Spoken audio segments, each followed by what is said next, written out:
Today, we're diving into the story of King Amaziah, the ninth king of Judah.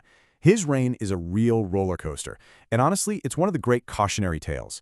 It's a classic tragedy about how one single massive victory, when it gets infected with pride, can lead to an absolutely stunning downfall. So, that's the big question, right? How does a king who seems to be doing everything right, who's fresh off this huge win, end up defeated, disgraced, and assassinated? That's what we're going to unpack. We'll follow his entire story from the absolute peak all the way down to the bottom. All right, let's start at the beginning. And honestly, Amaziah's story kicks off with so much promise. His early days as king, they were all about justice, about doing the right thing, and building his kingdom on what looked like a solid, righteous foundation. So, who was this guy exactly? Let's get the quick rundown. We're talking about Amaziah of Judah, a direct descendant from the legendary House of David. He takes the throne pretty young, only 25 years old, and he's got a long rule ahead of him, almost 29 years.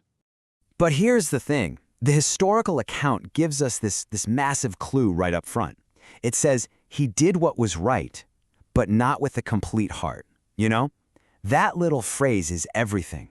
It's the ultimate foreshadowing. It's telling us that, yeah, he looked good on the outside, but underneath, something wasn't quite right. There was a crack in the foundation from the very start. And you can see this play out in one of his very first acts as king. Okay, so first, he deals with the officials who murdered his father, King Joash. They were executed, which you'd expect. But then, and this is the key part, he spares their children. He was following the law to the letter, which was a pretty big deal back then. It shows he's trying to do the right thing. So, things are looking good, right? This strong start leads him right into what should have been the high point of his entire reign, his greatest military victory. The crazy part?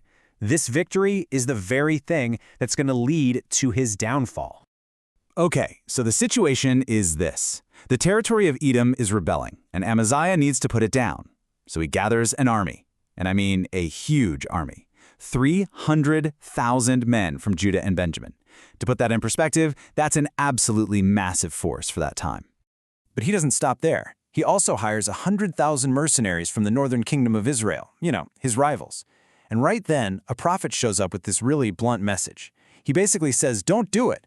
Don't take the army of Israel with you. The Lord isn't with them. You need to trust in God and your own men. And you know what? He actually listens, which is a big deal. It looks like a huge act of faith. He sends the hired guns home, even though he'd already paid them, and decides to trust in his own army. He marches south with just his guys.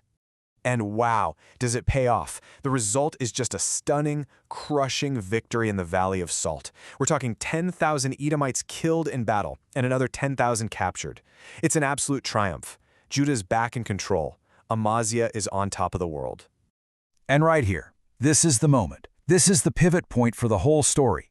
He's at the absolute peak of his power, feeling invincible after this incredible win, and he makes a choice that is so bizarre, so self-destructive, it just unravels everything.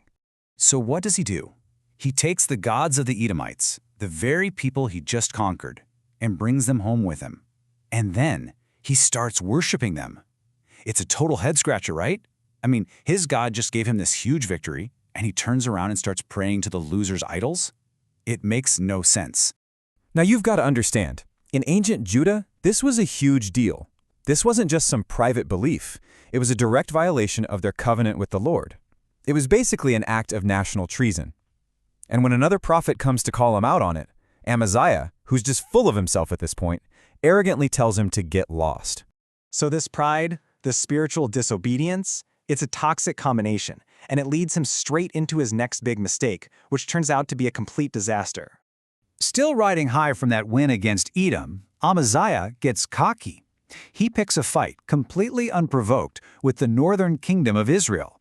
He challenges their king, Joash. And Joash's response is basically, "Are you serious? Settle down. You're picking a fight that's only going to end badly for you." But Amaziah just couldn't hear it. His pride was too big. He completely ignores the warning and marches his army into battle at a place called Beth Shemesh. And they get crushed. I mean, utterly defeated. That feeling of being invincible? Yeah, that's gone. And this wasn't just a loss on the battlefield, it was a total humiliation for the whole kingdom. First off, King Amaziah himself is captured. Then the victorious army marches right into Jerusalem, his capital city. They tear down a huge part of the defensive wall, they steal the treasures from the temple, plunder the royal palace, and they even take hostages. It's an absolute catastrophe. Amaziah does get released eventually, and funny enough, he actually outlives the king who defeated him by 15 years. But it doesn't matter. His authority is shattered, the damage is done, and his reign is never going to recover. So for those last 15 years, things are just not good. There's unrest simmering just below the surface. A conspiracy starts to form against him, fueled by that decision to turn away from the Lord. It gets so bad that he has to flee his own capital city, Jerusalem, and he runs to a fortified city called Lachish. But they follow him.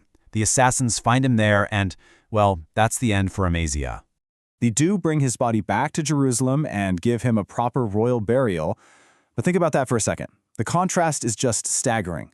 A reign that started with so much potential ends with the king being assassinated by his own people. Just incredible.